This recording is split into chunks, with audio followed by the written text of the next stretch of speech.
ఆశతో కాకుండా మంచి ఆశయంతో సేవ చేయడానికి మేము ముందుకు వస్తున్నానని గ్రామ ప్రజలందరూ ఆశీర్వదించి తనను సర్పంచ్గా గెలిపించాలని గ్రామాన్ని అభివృద్ధి పదంలో ముందుకు తీసుకెళ్తారని చిన్న ఘనపూర్ కాంగ్రెస్ పార్టీ సర్పంచ్ అభ్యర్థి చందాపురం మధుసూదన్ రెడ్డి అన్నారు. కొల్చార మండలం చిన్న ఘనాపూర్ గ్రామానికి చెందిన కాంగ్రెస్ పార్టీ సర్పంచ్ అభ్యర్థి చందాపురం మధుసూదన్ రెడ్డి గ్రామంలో ఇంటింటికి తిరుగుతూ తనను గెలిపించాలని ఓటర్లకు విజ్ఞప్తి చేశారు. ఈ సందర్భంగా ఆయన మాట్లాడుతూ ఎవరింట్లో అయినా ఆడపిల్ల పుడితే ఆ బిడ్డ తల్లి పేరుతో బ్యాంక్ లేదా పోస్ట్ ఆఫీస్లో తన సొంత నిధులు 5,116 రూపాయలను ఫిక్స్డ్ డిపాజిట్ చేస్తారని హామీ ఇచ్చారు. ఈ పథకాన్ని తనను సర్పంచ్గా గెలిపించిన అనంతరం డిసెంబర్ 18వ తేదీ నుంచి అమలు చేస్తారని అన్నారు.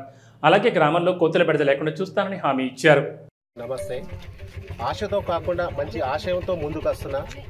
గ్రామ ప్రజలందరూ నాకు దీవించి ఓటేసినైతే గ్రామాన్ని మంచి అడుగుజాడల్లో మంచి గ్రామ అభివృద్ధికి ప్రతిరోజు కృషి చేస్తానని అందరికీ హామీ ఇస్తున్నాను. నేను రూలింగ్ పార్టీలో ఉండడం వల్ల నేను ప్రతి ఏ ఇంట్లో అయినా ఆడబిడ్డ జన్మిస్తే నా సొంత నిధులతోటి 5,110 రూపాయలు ఆడపిల్ల పేరు మీద ఫిక్స్డ్ డిపాజిట్ చేస్తాను. అయితే మహిళా సంఘం భవనం మన దగ్గర లేదు. గెలిచిన 6 నెలల నుంచి సంవత్సరం లోపే మహిళా సంఘం భవనం కూడా శాంక్షన్ చేపిస్తాను. అదేవిధంగా సీసీ రోడ్లు కానీ మరి కోతుల మీద చాలా ఉన్నది మన గ్రామంలో. కోతుల మీద తక్షణమే నేను చర్య తీసుకొని కోతులను కూడా వెంబడి పట్టించేస్తాను. అదే గ్రామ పంచాయతీ బిల్డింగ్ అసంపూర్తిగా ఉన్నది. ఇంచుమించు 8-9 సంవత్సరాల నుంచి అసంపూర్తిగా ఉన్నది.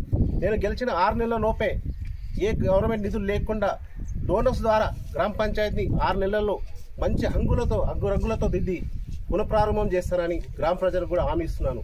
అదేవిధంగా ఎక్కడైనా సీసీ రోడ్లు కానీ మోరు కానీ వీధి దీపాలు కానీ ఎలాంటివి ఉన్నా తక్షణం నా దృష్టికి వచ్చిన వెంటనే తక్షణమే మా ఇన్ఛార్జ్ రాజారెడ్డి గారితో మాట్లాడి నా సాధ్యమైనంత తొందరగా చేసి మీకు రుణపడి ఉంటారని తెలుసు.